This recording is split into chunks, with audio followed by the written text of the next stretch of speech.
Hi friends, welcome back to my channel. It's me Aleena. അപ്പം ഇന്ന് ഞാൻ വന്നത് നമ്മുടെ ചാനലിൽ മുമ്പിട്ടിരുന്ന ഷാനുവിൻ്റെ സ്റ്റോറി ബാക്കി ചെയ്യണം എന്ന് പറഞ്ഞിട്ട് നമ്മുടെ ഒരു 1-2 സബ്സ്ക്രൈബേഴ്സ് റിക്വസ്റ്റ് ഉണ്ടായിരുന്നു. അപ്പോൾ അവർക്ക് വേണ്ടിയാണ്. അപ്പോൾ നിങ്ങൾക്ക് ഇഷ്ടമുണ്ടെങ്കിൽ നിങ്ങൾ കേട്ടിട്ട് കമൻറ്റ് ചെയ്യണം. അപ്പോൾ എൻ്റെ ഫസ്റ്റ് പാർട്ടിൻ്റെ ലിങ്ക് ഞാൻ ഡിസ്ക്രിപ്ഷൻ ബോക്സിൽ കൊടുത്തേക്കാം. ഫസ്റ്റ് പാർട്ട് പതിയെ ഉള്ളൊരു ബിൽഡപ്പ് ആയിരുന്നു. പക്ഷേ ഈ പാർട്ട് ഇനി മുതലുള്ളത് നല്ല അല്പം ഇൻട്രസ്റ്റിംഗ് ആയിട്ടുള്ള പോർഷനാണ്. അപ്പോൾ നമുക്ക് തുടങ്ങാം. ഷാനു കുറ്റിരോമങ്ങൾ നിറഞ്ഞ അവൻ്റെ കവിൾത്തടം അവളുടെ കവിളിലൂടെ ഉരച്ചു. ചാറ്റൽ മഴ ഏറ്റാൽ എന്ന പോലെ ജാസ്മിൻ്റെ ശരീരം ഒന്ന് കുളിരി കോരി.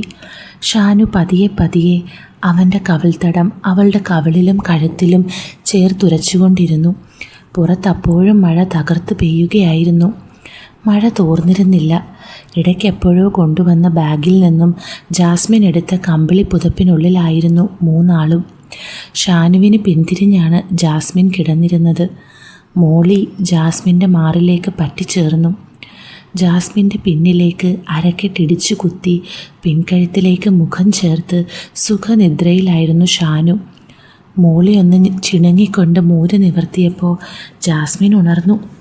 തൻ്റെ അരക്കെട്ടിൽ ബലത്തിൽ ചുറ്റിപ്പിടിച്ചിരിക്കുന്ന ഷാനുവിൻ്റെ വലത് കൈ അവൾ ഉള്ളാലെ മന്ദഹസിച്ചു. ഇങ്ങനെയുണ്ടോ ഒരു ഉമ്മക്കുട്ടി? ജാസ്മിൻ മുഖത്തു നിന്നും പുതപ്പ് പതിയെ പതിയെ മാറ്റി. ബെഡ് ലാമ്പിൻ്റെ പ്രകാശം കാണാത്തതിനാൽ കരണ്ടില്ല എന്നവൾക്ക് മനസ്സിലായി. ടേബിളിലിരുന്ന് ഫോൺ കൈയെത്തിച്ചെടുത്ത് അവൾ സമയം നോക്കി. 4:17.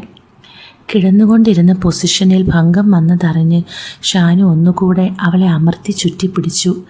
ഉറക്കത്തിൽ എപ്പോഴോ സ്ഥാനം തെറ്റിയ ടോപ്പിനുള്ളിലൂടെ തൻ്റെ വയറിലാണ് അവൻ്റെ മിനുസമാർന്ന വലത് കൈത്തലം എന്നവൾ തിരിച്ചറിഞ്ഞു. അവൻ ഒന്നുകൂടി മുഖം അവളുടെ കഴുത്തിലേക്ക് ചേർത്ത് വെച്ചു. ഷാനു. അവൻ ഉറക്കത്തിലാണോ എന്നറിയാൻ അവൾ വിളിച്ചു. ഷാ. ചിണുങ്ങിക്കൊണ്ട് ഷാനു ഒന്നുകൂടി അവളിലേക്ക് ചേർന്നു. അവളിലേക്ക് ചേർന്ന് കിടക്കുവാൻ ബലം കൊടുത്ത വലത് കൈത്തലം കൊണ്ട് അവൻ അവളുടെ വയറിൽ ചെറുതായി ഒന്ന് പിതുക്കി വിട്ടു. കള്ള ഉറക്കമല്ലല്ലേ? അവൻ മുന്നോട്ട് തള്ളിയപ്പോൾ അവനിലേക്ക് ചേരാൻ എന്ന വണ്ണം മോളെ തന്നിലേക്ക് അണച്ചുകൊണ്ട് ജാസ്മിൻ പറഞ്ഞു. നല്ല സുഖം. തലയിണയ്ക്കും അവളുടെ കഴുത്തിനിടയിലൂടെ ഇടത് കൈയിട്ട് കഴുത്തിൽ ചുറ്റിക്കൊണ്ട് അവൻ പറഞ്ഞു. അങ്ങനെ ഇപ്പോൾ സുഖിക്കണ്ട. അവൾ ചെറുതായി കുതറാൻ ശ്രമിച്ചു. അടങ്ങിക്കിടക്ക് ജാസുമ്മ, ഞാൻ ആ സ്വപ്നം ഒന്ന് കണ്ടു തീർത്തോട്ടെ. എന്ത് സ്വപ്നം? അതൊന്നുമില്ല. പറയടാ. ഒന്നുമില്ലാന്ന്. ഓഹോ, നീയല്ലേ പറഞ്ഞത് ഞാൻ നിൻ്റെ ബെസ്റ്റിയാണ്, ആരാണ്ടൊക്കെയാണെന്ന്. എന്നിട്ടിപ്പോൾ? അത് സത്യം തന്നെ. ഇതൊരു സ്വപ്നമല്ലേ ഉമ്മ? അതെ, സ്വപ്നമല്ലേ. പിന്നെ എന്നോട് പറയുന്നതിന് എന്താ കുഴപ്പം? അത് പുലർച്ചെ കാണുന്ന സ്വപ്നം ആരോടെങ്കിലും പറഞ്ഞാൽ ഭരിക്കില്ല എന്നല്ലേ ഉമ്മ തന്നെ പറഞ്ഞിട്ടുള്ളത്. അപ്പോൾ സംഭവിക്കേണ്ടതാണോ? ചിലപ്പോൾ. അതെന്താ അങ്ങനെ? അതങ്ങനെയാ. അനക്ക് ഉറപ്പില്ല? സ്വപ്നമല്ലേ ഉമ്മ? അതല്ലേ എന്നോട് പറയാൻ പറഞ്ഞത്. ഷോ, ഇങ്ങളെ കൊണ്ട് ഞാൻ ഈ പറയടാ. നിങ്ങളെന്നെ കളിയാക്കരുത്. അപ്പോൾ എന്തോ കുരുത്തക്കേടാ. അതൊന്നുമല്ല. പിന്നെ അത് ഞാനും ഇങ്ങളും പുതിയ ബൈക്കിൽ ടൂറ് പോകുന്നതാ കണ്ടത്. ക്ഷമ കെട്ട് ഷാനു പറഞ്ഞു. അതാണോ കാര്യം? അത് തന്നെ. ഷാനു കൃത്രിമ ദേഷ്യത്തോടെ അവളുടെ വയറിൽ നിന്നും വലത് കൈ വലിച്ചു. തൻ്റെ വയറിന് മുകളിലിരുന്ന ആവരണം മാറിയതിൽ എന്തോ അസ്വസ്ഥത അനുഭവപ്പെട്ട ജാസ്മിൻ വലത് കൈകൊണ്ട് അവൻ്റെ കൈയെടുത്ത് വീണ്ടും വയറിന് മീതെ വെച്ചു. അവൻ കൈ വലിക്കാതിരിക്കാൻ അവൾ അതിൻ്റെ മീതെ തൻ്റെ കൈപ്പടം കൊണ്ട് മൂടിപ്പിടിച്ചു. അത് ശരിക്കും പറ. അവൻ പിണങ്ങിയെന്ന് മനസ്സിലാക്കി അവൾ പറഞ്ഞു. അത്രേ ഉള്ളൂ. പിണക്കം വിടാതെ ഷാനു പറഞ്ഞു. ഷാ, അത്രേ ഉള്ളൂ എന്നാ പറയണ്ട. അവളും പിണക്കം ഭാവിച്ചു. അവൻ്റെ മനസ്സ് മാറ്റാൻ എന്ന വണ്ണം അവൻ്റെ കൈത്തലം അവൾ തൻ്റെ വയറ്റിലൂടെ പതിയെ നിരക്കിക്കൊണ്ടിരുന്നു. പുതപ്പിനുള്ളിൽ നിന്നും 3 പേരുടെയും ശ്വാസനിശ്വാസങ്ങൾ മാത്രം നിറഞ്ഞു നിന്ന നിമിഷങ്ങൾ കടന്നുപോയി. ഷാ, ജാസുമ്മ. അവളുടെ വിളി കേൾക്കാനിരുന്നതുപോലെ അവൻ വിളി കേട്ടു. ആ ഉമ്മയുടെയും മകൻ്റെയും പിണക്കങ്ങൾ അങ്ങനെ തന്നെയായിരുന്നു താനും. ഒന്നോ രണ്ടോ വാക്കുകൾ കൊണ്ടോ ഒരു പരിഭവം കൊണ്ടോ കണ്ണിലും കവിളിലും വന്ന് വീഴുന്ന അധരമുദ്രകൾ കൊണ്ടോ സ്നേഹസമൃണമായി നാസികത്തുമ്പിൽ ചൂണ്ടുവിരലും തള്ളവിരലും ചേർത്ത് ഒന്നോ രണ്ടോ വലികളിലും പിണക്കങ്ങൾ അവസാനിച്ചിരുന്നു. എല്ലാവരും ഉണ്ടായിട്ടും അനാഥത്വം പേറി അവന് എല്ലാം അവളായിരുന്നു. അവൻ അനാഥനല്ല എന്ന് അവൻ അറിയേണ്ടത് അവളുടെ ഉത്തരവാദിത്വം കൂടെയായിരുന്നു. അവർ നല്ല ഉമ്മയും മകനും ആയിരുന്നു. അതെ, ആയിരുന്നു. ഇനി അങ്ങോട്ട് ഈ പറ, അവൾ പറഞ്ഞു. എന്ത്? സ്വപ്നത്തിൻ്റെ ബാക്കി പറയടാ. അതുമ്മ ഈ പറ ഷാ, ഞാൻ എൻ്റെ ബെസ്റ്റി അല്ലേ, പറയാല്ലേ? ആ, കേൾക്കട്ടെ എന്ന്. അത് ഞാനും ഇങ്ങളും കൂടെ ബീച്ചിലോ? അതേന്ന്. ഈ വയനാട്ടിൽ എവിടാടാ പൊട്ടാ കടൽ? സ്വപ്നത്തിലെ വയനാട്ടിൽ കടലുണ്ട്, ട്രെയിനുണ്ട്, എന്തിന് എയർപോർട്ട് വരെയുണ്ട്. ചിരിച്ചുകൊണ്ട് ഷാനു പറഞ്ഞു. എന്നിട്ടെന്താ? ബീച്ച് റൈഡിങ്, ബീച്ചിലെ കുളി, മണ്ണപ്പം ചുട്ടുകളി. ജാസ്മിൻ അറിയാതെ തന്നെ ചിരിച്ചുപോയി. ഇൻസ്റ്റയിൽ റൊമാൻറ്റിക് റീൽസൊക്കെ കണ്ടു കിടന്ന ഇതല്ല, ഇതിലപ്പുറവും ഈ കാണും. സത്യമാണുമ്മ. അവൻ്റെ നിഷ്കളങ്കതയാണ് സ്വരമായി പുറത്തു വന്നത്. അത് തിരിച്ചറിഞ്ഞ ജാസ്മിൻ ചിരി നിർത്തി. ബാക്കി പറ. ഇങ്ങക്ക് ചിരിക്കാനല്ലേ? അല്ലടാ, ഇനി ഉമ്മ ചിരിക്കൂല, ഈ പറഞ്ഞോ. അവൻ്റെ കൈത്തലം വയറിലൂടെ തഴുകിക്കൊണ്ട് അവൾ പറഞ്ഞു. ഒരു വേള വയറിന് മുകളിലൂടെ ടോപ്പിനുള്ളിൽ അവൾ അവൻ്റെ കൈ തിരികെ കയറ്റി. ഉമ്മ ഒന്ന് വിറച്ചതുപോലെ ഷാനു അറിഞ്ഞു. അവൻ തുടർന്നു. ഏതോ ഒരു ബീച്ചാണുമ്മ. നമ്മൾ മാത്രമൊന്നുമല്ല, കടലിൽ കുളിക്കുന്നവർ വേറെ ഒരുപാട് ആളുകളുണ്ട്. മണൽത്തിട്ട, തിരകൾ, കച്ചവടക്കാർ, വള്ളക്കാർ, കൊച്ചുകുട്ടികൾ, അങ്ങനെ ആരൊക്കെയോ. പക്ഷേ എൻ്റെ സ്വപ്നത്തിൽ ഞാനും ഇങ്ങളും മാത്രമേ ഉണ്ടായിരുന്നുള്ളൂ. ജാസുമ്മ, ഞാൻ, ബൈക്ക്, കടൽ. ഒരേങ്ങലടി ഉമ്മയിൽ നിന്ന് ഉയർന്നതുപോലെ ഷാനുവിന് തോന്നി.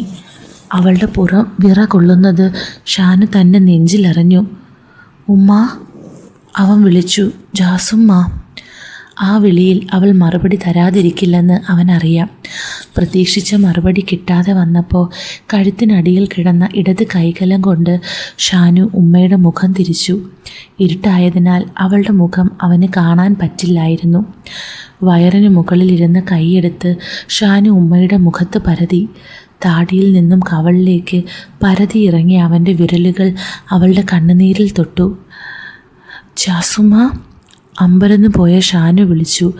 എന്താ പറ്റിയേ? എന്തിനാ കരയണേ?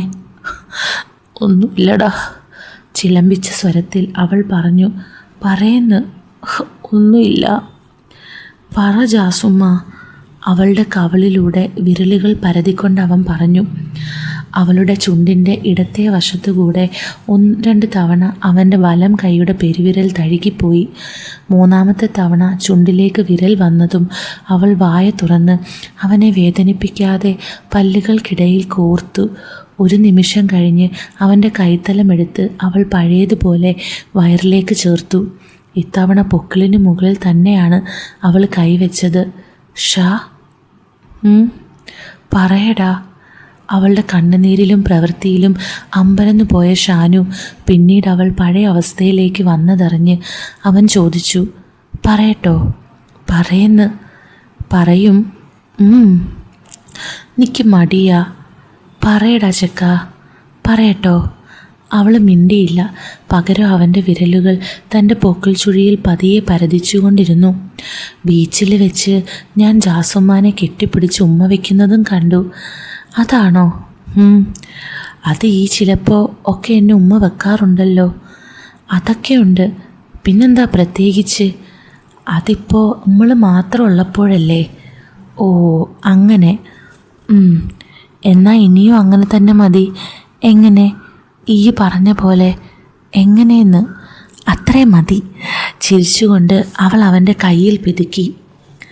നേരം പുലരാൻ തുടങ്ങിയിരുന്നു. ജാസ്മിൻ്റെ വയറിന് മുകളിലിരുന്ന ഷാനുവിൻ്റെ കൈത്തലത്തിൻ്റെ നിയന്ത്രണം ഇപ്പോൾ അവന് തന്നെയായിരുന്നു. അവളുടെ പൊക്കിൾ ചുഴിയിലും സിസേറിയൻ ചെയ്ത് തുന്നിക്കൂട്ടിയ പാടിലും വടുക്കളിലും അവൻ്റെ വിരലുകൾ പതിയെ ഒഴുകി നടന്നു.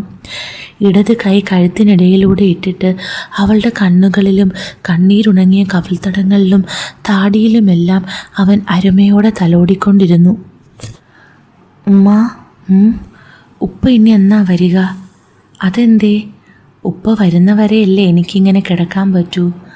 അതാണോ കാര്യം? ഉപ്പ വന്നിട്ട് അതൊക്കെ ആലോചിക്കാം.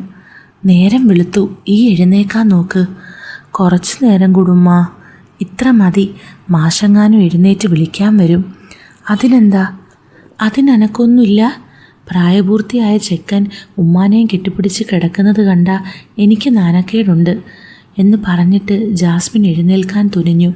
പ്ലീസ് ഉമ്മ, മതിയടാ. അങ്ങനെ പറഞ്ഞെങ്കിലും അവൾ ബെഡിലേക്ക് തന്നെ വീണു. ഇത്തവണ ഷാനു അവൾ എഴുന്നേൽക്കാതിരിക്കാൻ അവൻ്റെ വലത്തേക്കാൽ ഉമ്മായുടെ തുടകളുടെ മുകളിലേക്ക് എടുത്തു വെച്ചു. ആഹാ, കൊള്ളാലോ. അവന് വശംവദയാകുന്നതിനിടയിൽ അവൾ പറഞ്ഞു. കുറച്ചു നേരം കൂടി. ഷാനു അവളുടെ മുടിയിഴകൾക്കിടയിലേക്ക് മുഖം പൂഴ്ത്തി. ആ കിടപ്പ് മാഷ് വന്ന് വാതിലിൽ മുട്ടി വിളിക്കുമ്പോഴാണ് ജാസ്മിൻ അറിയുന്നത്.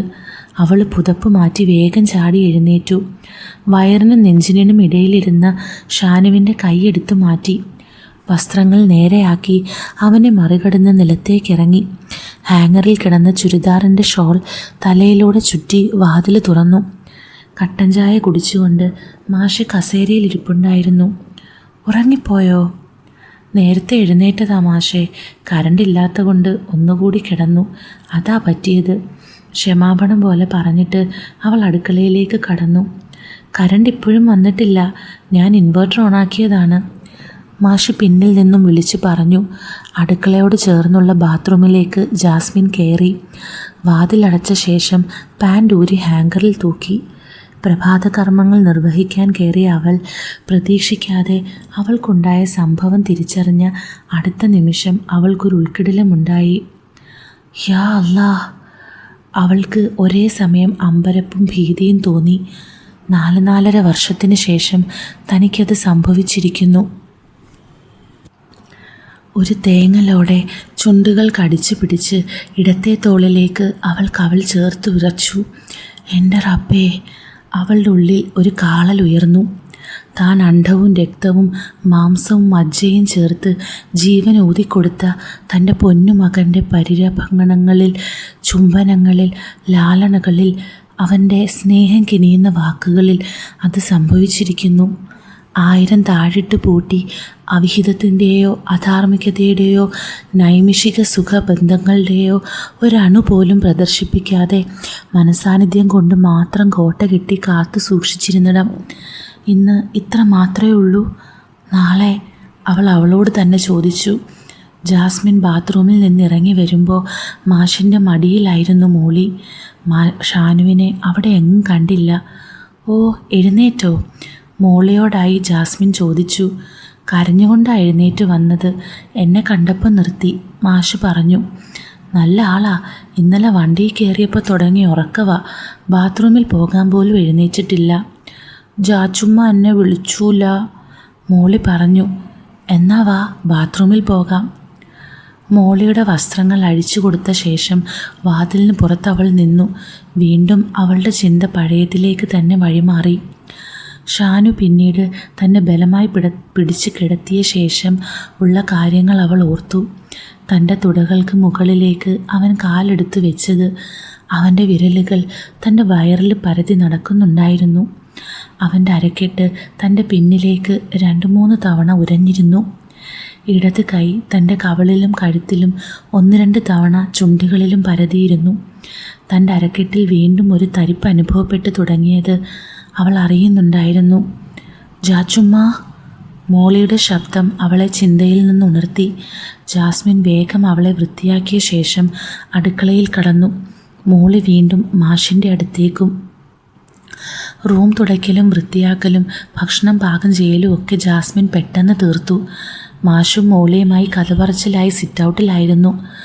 മുംതാസിന് ചായ കൊടുത്ത ശേഷം മുറിക്ക് പുറത്തിറങ്ങുമ്പോഴാണ് ഷാനു ഉറക്കം എഴുന്നേറ്റ് വരുന്നത്. നേരെ ഉച്ചയാകാറായി. അവൾ കളിയാക്കി. പക്ഷെ എന്തുകൊണ്ടോ അവളുടെ നോട്ടം അവൻ്റെ മുഖത്തേക്ക് നീണ്ടില്ല. മോളി എവിടെ? പുറത്തുണ്ട് പറഞ്ഞിട്ട് അവൾ വേഗം അടുക്കളയിലേക്ക് തിരിഞ്ഞു. കുറച്ച് കഴിഞ്ഞപ്പോൾ മാഷ് ജാസ്മിനെ വിളിച്ചു. മോളെ, നാളെ മുംതാസിനെയും കൊണ്ട് ഞാൻ ബാംഗ്ലൂർക്ക് പോവാണ്. എൻ്റെ ഒരു സുഹൃത്തിൻ്റെ മകൻ അവിടെ ഡോക്ടറാണ്. ഞങ്ങളും വരട്ടെ? അത് വേണ്ട, അല്ലെങ്കിൽ തന്നെ നീ ഞങ്ങൾക്ക് വേണ്ടി ഒരുപാട് കഷ്ടപ്പെടുന്നുണ്ട്. ഞങ്ങളെ നോക്കാനുള്ളവരോ പണം ഉണ്ടാക്കാനായി ഓടുന്നു. അങ്ങനൊന്നും പറയല്ലേ ഉപ്പാ. അത് സാരമില്ല, കയ്യിൽ പണമില്ലെങ്കിലും ചികിത്സിക്കണം. അപ്പോൾ പിന്നെ പണം വെച്ചുകൊണ്ട് ചികിത്സിക്കാതിരിക്കുന്നതിൽ എന്തർത്ഥം? ജാസ്മിൻ വാക്കുകൾക്ക് കാതോർത്തു. നിനക്ക് ഓടി വരാൻ ഒരു സ്ഥലം ഇതേ ഉള്ളൂ എന്ന് എനിക്കറിയായികയല്ല. പിന്നെ ഷാനു മുതിർന്ന കുട്ടിയായില്ലേ, 1-2 ആഴ്ച പിടിക്കും ഞങ്ങൾ തിരിച്ചു വരാൻ. 2 ദിവസം കൂടുമ്പോൾ ഇവിടെ വന്നൊന്ന് വൃത്തിയാക്കിയിടണം. ചാവി ഞാൻ കടയിൽ ഏൽപ്പിച്ചിട്ട് വിളിക്കാം. ശരി ഉപ്പാ. ഭക്ഷണം അധികമൊന്നും ഉണ്ടാക്കി വെക്കണ്ട, നാളെ പുലർച്ചെ പോകും എന്ന് പറഞ്ഞിട്ട് മാഷ് റൂമിലേക്ക് പോയി. ഉച്ചയ്ക്ക് എല്ലാവരും കൂടി ഇരുന്നാണ് ഭക്ഷണം കഴിച്ചത്. അതിനുശേഷം മാഷിൻ്റെ നിർബന്ധം കാരണം ജാസ്മിനും കുട്ടികളും പോകാനിറങ്ങി. മുംതാസിനോട് യാത്ര പറയുമ്പോൾ ജാസ്മിൻ്റെ മിഴികൾ നിറഞ്ഞിരുന്നു. അവരറിയാതെ അവൾ മിഴികൾ തുടച്ചു. മാഷ് സിറ്റൗട്ടിൽ പുഞ്ചിരിച്ച മുഖവുമായി അവരെ യാത്ര അയക്കുമ്പോഴും ആ ഹൃദയവ്യഥ എന്താണെന്ന് ജാസ്മിന് നന്നായി അറിയാമായിരുന്നു. എനിക്ക് പിറക്കാതെ പോയ മകളാ മോളെ നീ. ഷാനു തിരിച്ചിട്ട കാറിൻ്റെ മുൻസീറ്റിലേക്ക് കയറിയിരിക്കുമ്പോൾ പണ്ട് മാഷ് പറഞ്ഞ വാക്കുകൾ അവൾ ഓർത്തു. കാറ് റോഡിലേക്കിറങ്ങി. അവരുടെ കാര്യം വലിയ കഷ്ടമാണ് അല്ലേ ജാസുമ? പണം ഉണ്ടെന്ന് പറഞ്ഞിട്ടെന്താ? അവരതിനും മൂളി. സീറ്റ് ബെൽറ്റ് പ്രശ്നമുള്ളതിനാൽ പിന്നിലെ സീറ്റിലായിരുന്നു മോളി. അവൾ ഇരു സീറ്റിൻ്റെയും നടുക്ക് തലയിട്ട് മുൻവശത്തെ കാഴ്ചകൾ കണ്ടിരിക്കുകയായിരുന്നു. മാഷുപ്പ എന്തു പറഞ്ഞു? നാളെ ബാംഗ്ലൂർക്ക് പോകുന്നെന്ന്. അവിടെ ആരാ കൂടുണ്ടാവുക? അതൊന്നും പറഞ്ഞില്ല. അവൻ ഉത്തരം കൊടുക്കുന്നുണ്ടെങ്കിലും അവളുടെ മനസ്സ് മറ്റൊരു ചിന്തയിലായിരുന്നു. ഒരു കണക്കിന് ജാസുമ്മ ലക്കിയാണ്. അവൾ അതെന്താ എന്നർത്ഥത്തിൽ അവനെ നോക്കി. ഞങ്ങൾ 2 പേരും എപ്പോഴും അടുത്തുണ്ടല്ലോ, അവൻ ചിരിയോടെ പറഞ്ഞു. അതിപ്പോഴല്ലേ? ഇപ്പം മാത്രമല്ല, എപ്പോഴും. ചിരി കൈവിടാതെ തന്നെ അവൻ പറഞ്ഞു. ജാസ്മിൻ്റെ ഉള്ളം ഒന്ന് പിടഞ്ഞു. വീണ്ടും പരീക്ഷിക്കുകയാണല്ലോ റബ്ബേ. പടിഞ്ഞാറത്തറയിലെത്തി കുറച്ച് പലഹാരങ്ങളും മോളിക്ക് കുറച്ച് ചോക്ലേറ്റും വാങ്ങിയാണ് അവർ തരുവണയിലെ വീട്ടിലെത്തിയത്. ഷാനു വീട്ടിൽ കയറിയപ്പോൾ തന്നെ അവന് കൂട്ടുകാരൻ മിഥുൻ്റെ ഫോൺ വന്നു. ഡിഗ്രിക്ക് ചേരാനുള്ള കോഴ്സിനെ കുറിച്ച് സംസാരിക്കാനായിരുന്നു. ഷാനു ഉമ്മയോട് പറഞ്ഞ ശേഷം സ്കൂട്ടിയും എടുത്ത് പുറത്തേക്ക് പോയി. വാഷിങ്ങും തുടയ്ക്കലും മോളിയെ കുളിപ്പിക്കലും ഭക്ഷണം പാചകം ചെയ്യലുമായി നല്ല ജോലി തന്നെ ഉണ്ടായിരുന്നു അവൾക്ക്. അവൾ കുളിക്കാൻ കയറുമ്പോഴേക്കും മഴ തുടങ്ങി. കുളി കഴിഞ്ഞിറങ്ങിയപ്പോഴൊന്നും ഷാനു വന്നിട്ടില്ല. 6:30 സ്വീകരണ മുറിയിലെ ക്ലോക്കിലേക്ക് ജാസ്മിൻ നോക്കി. മോളിയാകട്ടെ സെറ്റിയിലിരുന്ന് ഡോറയോടും ചോക്ലേറ്റിനോടും ഗുസ്തിയായിരുന്നു. പുറത്ത് ഇരുട്ട് കയറി തുടങ്ങി. കാർമേഘത്തിൻ്റെ ഇരുളിമ കൂടി ചേർന്നതോടെ അതിരട്ടിയായി. ഇടയ്ക്കിടയ്ക്ക് കൊള്ളിയാൻ മിന്നുന്നുണ്ടായിരുന്നു. ജനലുകളെല്ലാം അടച്ചോ എന്നൊന്നുകൂടി പരിശോധിച്ച ശേഷം ജാസ്മിൻ TV വന്ന് ഓഫാക്കി. ഇടിമിന്നലുണ്ട്, ബാക്കി നാളെ കാണാം. ശാഠ്യം പിടിച്ച് കരഞ്ഞ മോളിയെ അവൾ ആശ്വസിപ്പിച്ചു. ടേബിളിലിരുന്ന് ഫോൺ എടുത്ത് അവൾ 2 തവണ ഷാനുവിനെ വിളിച്ചു. ബെല്ലടിച്ച് തീർന്നതല്ലാതെ അവൻ ഫോൺ എടുത്തില്ല. 7 മണി കഴിഞ്ഞിട്ടാണ് ഷാനു വീട്ടിലെത്തിയത്. ഡിസ്പോസിബിൾ കോട്ട് ധരിച്ചതിനാൽ അവൻ ഏറെക്കുറെ നനഞ്ഞിരുന്നു. നീ എന്താ ഫോൺ എടുക്കാത്തത്? അവൻ സിറ്റൗട്ടിലേക്ക് കയറിയതേ അവൾ ചോദിച്ചു. ഫോൺ സീറ്റ് ബോക്സിലാണുമ്മ. ഷാനു കോട്ടൂരി കുടഞ്ഞു. ജാസുമ്മ തോർത്ത്. അടുക്കള വശത്ത് വർക്ക് ഏരിയയുടെ ഗ്രില്ലിനോട് ചേർന്നുള്ള ചായ്പിലാണ് നനഞ്ഞ വസ്ത്രങ്ങൾ വിരിച്ചിടുക. ഷാനു അവിടേക്ക് ഡ്രസ്സ് മാറാൻ പോയപ്പോൾ തോർത്തുമായി ജാസ്മിൻ പിന്നാലെ ചെന്നു. തോർത്തുടുത്ത ശേഷം അവളുടെ മുന്നിൽ വെച്ച് അവൻ ടീഷർട്ടും പാൻറ്റും അഴിച്ചു മാറ്റി. കറുത്തു വരുന്ന അവൻ്റെ നെഞ്ചിലെ രോമങ്ങളിലേക്ക് ജാസ്മിൻ്റെ കണ്ണുകൾ ഒന്ന് പാളി. അവളുടെ മുൻപിൽ വെച്ച് തന്നെ തോർത്തിനിടയിലൂടെ അവൻ ജെട്ടി ഊരുമാറ്റി വെള്ളം നിറച്ച ബക്കറ്റിലേക്കിട്ടു. അവൻ്റെ രോമം നിറഞ്ഞ വെളുത്ത കാലുകൾ ആദ്യം കാണുന്നത് പോലെ അവൾ നോക്കി. അവനത് ശ്രദ്ധിക്കാതെ ബാത്റൂമിലേക്ക് കയറി. 3 bedroom, hall, kitchen, work area, sit out, staircase, ഇത്രയുമാണ് ആ വീടിനുള്ളത്. സ്റ്റെയർ കേസ് ആസ്പെറ്റോസ് ഷീറ്റിട്ടിരിക്കുകയാണ്. കൊറോണ കാലത്ത് ആസ്പെറ്റോസ് ഇളക്കി ആരോ പുരയ്ക്കകത്ത് കയറാൻ ശ്രമിച്ചതിൽ പിന്നെയാണ് ജാസ്മിൻ ഷാനുവിനോടൊപ്പം കിടപ്പ് തുടങ്ങിയത്. സംഗതി ഏറെക്കുറെ സത്യമായിരുന്നു. പുറത്തെയും അകത്തെയും ലൈറ്റുകളെല്ലാം ഇട്ടപ്പോൾ ആരോ ഓടിപ്പോയതായി മുറ്റത്ത് നിന്ന ഷാനു കണ്ടിരുന്നു. അത് കഴിഞ്ഞ് ഒരാഴ്ചയ്ക്ക് ശേഷം കുറച്ചപ്പുറത്ത് നിന്ന് രാത്രിയിൽ ഒരു ബംഗാളിയെ നാട്ടുകാർ കൂടി പിടികൂടി പഞ്ഞിക്കിട്ടു. അതിനുശേഷം പിന്നീട് അങ്ങനെ ഒരു സംഭവം ആ ഭാഗത്തുണ്ടായിട്ടില്ല. ജാസ്മിൻ കിടപ്പും മാറ്റിയിട്ടില്ല. കാരണം ഷാനുവിൻ്റെ റൂമാണ് ബാത്റൂം സൗകര്യമുള്ളത്. പവർ സ്വിച്ചും അവിടെയാണ്. ഷാനു കുളി കഴിഞ്ഞ് വരുമ്പോൾ ജാസ്മിൻ ഉപ്പയ്ക്ക് ഫോൺ ചെയ്യുകയായിരുന്നു. സംസാരത്തിൽ നിന്ന് മാഷിൻ്റെ കാര്യങ്ങളാണെന്ന് മനസ്സിലായി. അവൻ ഷോർട്ട്സും ടീഷർട്ടും ധരിക്കുമ്പോൾ അടുത്തായി മോളി വന്നു. ഇക്കാക്കാടെ ഫോൺ എവിടെ? ഗെയിം കളിക്കാനാണ്. ഷാനു കുടയെടുത്ത് പോയി വണ്ടിയിൽ നിന്നും ഫോൺ എടുത്ത് അവൾക്ക് കൊടുത്തു. മോളി അതുമായി സെറ്റിയിലേക്ക് വീണു. ഉമ്മയുടെ ഫോൺ സംസാരം കഴിയാൻ കാത്തു നിൽക്കാതെ ഷാനു ഫ്ലാസ്കിലിരുന്ന ചായ എടുത്ത് കുടിച്ചു. നല്ല വിശപ്പുണ്ട്. ഉച്ചയ്ക്ക് മാഷിലിൻ്റെ വീട്ടിൽ നിന്നും കഴിച്ചതല്ലേ. പിന്നെയും 10 മിനിറ്റ് കഴിഞ്ഞാണ് ജാസ്മിൻ വന്നത്. ഉപ്പയ്ക്ക് ഇന്നു മുതൽ നൈറ്റാണ്. വന്നുടനെ അവൾ പറഞ്ഞു, പുറത്താ, അതാ വീഡിയോ കോൾ ചെയ്യാത്തത്. സാധാരണ ഉപ്പ തന്നോടും മോളിയോടും സംസാരിച്ചിട്ടേ ഉമ്മയോട് സംസാരിക്കാറുള്ളൂ. വിശക്കുന്നുണ്ടല്ലോ ജാസുമ്മ, കഴിച്ചേക്കാം, ഇടിയും മിന്നലും എല്ലാം ഉണ്ട്, അവൾ പറഞ്ഞു. മോളി കഴിച്ചോ? ആ, കൊണ്ടുവന്ന ബേക്കറിയും ചോക്ലേറ്റും തീർത്തിട്ടുണ്ട്. ഭക്ഷണം കഴിഞ്ഞ ശേഷം ഷാനു ഹാളിലിരുന്ന് ഫ്രണ്ട്സിനൊക്കെ വിഷ് ചെയ്തു. ഇതിനിടയിൽ മോളി ഗെയിം കളിച്ചുറങ്ങിപ്പോയിരുന്നു. ജാസ്മിൻ അവളെ കട്ടിലിൽ കൊണ്ട് കിടത്തിയ ശേഷം മാഷിനെ വിളിച്ച് വിശേഷങ്ങൾ തിരക്കി. ഈ കിടക്കുന്നില്ലേ? ഫോൺ വിളി കഴിഞ്ഞപ്പോൾ ജാസ്മിൻ അവനോട് ചോദിച്ചു. ദാ വരുന്നുമ്മ, അവൻ ഫോണിൽ നോക്കി പറഞ്ഞു. ജാസ്മിൻ അവൻ വരുന്നതിന് മുമ്പേ ഇട്ടിരുന്ന ചുരിദാർ മാറ്റി അടിപ്പാവാടയും ഒരു മാക്സിയും എടുത്ത് ധരിച്ചു. നേരിട്ട് അവൻ ശരീരഭാഗങ്ങളിൽ സ്പർശിക്കാതിരിക്കാനുള്ള മുൻകരുതലായിരുന്നു അത്. അവനോടൊരിക്കലും അങ്ങനെ പറയാൻ കഴിയാത്ത സ്ഥിതിക്ക് സാഹചര്യങ്ങൾ ഒഴിവാക്കിയെടുക്കുക എന്ന തീരുമാനത്തിൽ എത്തിച്ചേർന്നിരുന്നു അവൾ.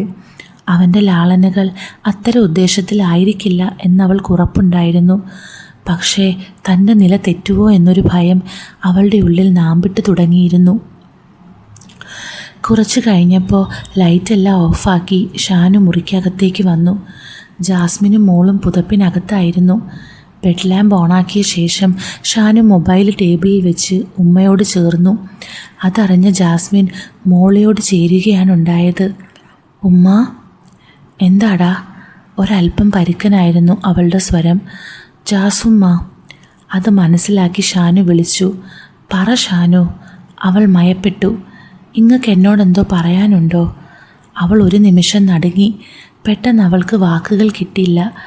ഈ എന്താ അങ്ങനെ ചോദിച്ചേ? ഞാൻ പുറത്തുപോയി വന്നപ്പോൾ മുതൽ ശ്രദ്ധിക്കുന്നു. എന്നെ ആദ്യം കാണുന്ന പോലെ നോക്കുന്നു. പെരുമാറ്റം പോലും എന്തോ പോലെ. അനക്ക് തോന്നിയതാവും. ജാസ്മിൻ അങ്ങനെ പറഞ്ഞൊഴിഞ്ഞു. അതിൽ നിന്നൊരു കാര്യം അവൾക്ക് മനസ്സിലായി. ഷാനുവിന് മുമ്പിൽ അഭിനയിക്കാൻ തനിക്ക് പറ്റില്ല. തൻ്റെ ഓരോ ചിന്തകളും തൊട്ടെടുക്കുന്ന തൻ്റെ മനോഗിതം അറിയുന്നവനാണവൻ. തോന്നിയതൊന്നുമല്ല. അതും പറഞ്ഞ് ഷാനു പുതപ്പിനുള്ളിലേക്ക് കയറി. അവൻ്റെ മുഖം തൻ്റെ പിൻകഴുത്തിലേക്ക് വരുന്നതും കുറ്റിരോമങ്ങൾ കഴുത്തിൽ ഉരുമുന്നതും വലത് കൈ പതിവ് പോലെ വയറിനെ ചുറ്റുന്നതും അവൾ അറിഞ്ഞു. ജാസുമ്മ. മാഷിൻ്റെയും ഉമ്മയുടെയും കാര്യം ഓർത്ത് ഒരുപാട് വിഷമത്തിലായി. അതാണ് കേട്ടോ അനക്കങ്ങനെ തോന്നാൻ കാരണം. എനിക്കറിയാം ജാസുമ്മ. ഈ വിഷമിക്കണ്ട. എനിക്ക് എന്നോടൊന്നും പറയാനില്ല. അതോർത്ത് ബേജാറാവണ്ട. എനിക്കൊരു ബേജാറുമില്ല. ഇങ്ങക്ക് എന്തെങ്കിലും ബേജാറ് വരുമ്പോഴേ എനിക്ക് ബേജാറാവൂ. അവനോട് പിന്നെ എന്ത് പറയണമെന്ന് അവൾക്കൊരു ഊഹവും കിട്ടിയില്ല. പതിവ് പോലെ അവൻ്റെ വിരലുകൾ അവളുടെ നൈറ്റിക്ക് മുകളിലൂടെ വയറിനെ തഴുകാൻ തുടങ്ങി. ഒരു നിയന്ത്രണ രേഖ എന്ന പോലെ അവൾ വലത് കൈപ്പത്തിയെടുത്ത് അവൻ്റെ കൈക്ക് മുകളിൽ വെച്ചു.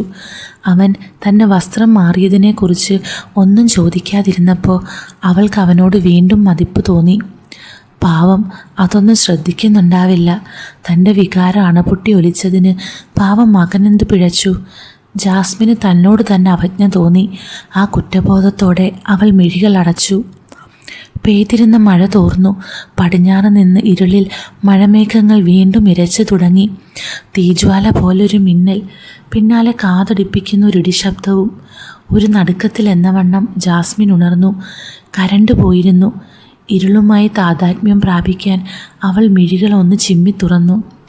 മഴ വീണ്ടും തുടങ്ങിയിരിക്കുന്നു. അടുത്ത നിമിഷം അവളൊന്ന് ഞെട്ടി. ഷാനുവിൻ്റെ വലത് കൈ തൻ്റെ നഗ്നമായ വയറിന് മുകളിലാണ്. വലത് കൈപ്പടം കൊണ്ട് അവൾ അരഭാഗത്ത് തപ്പി നോക്കി. മാക്സിയും അടിപ്പാവാടയും അടക്കം തുട വര കയറിയിരിക്കുന്നു. തണുപ്പിൻ്റേതല്ലാത്തൊരു വിറയൽ അവളിലേക്ക് പാഞ്ഞു കയറി. അവൻ്റെ വലത് കാൽ തൻ്റെ തുടകൾക്ക് മുകളിലാണ്. തന്നോടൊട്ടി ഉരുമിയാണ് അവൻ കിടക്കുന്നത്. അനിയന്ത്രിതമായൊരു വിറയലോടെ ജാസ്മിൻ്റെ ശരീരം ഒന്ന് വളഞ്ഞു.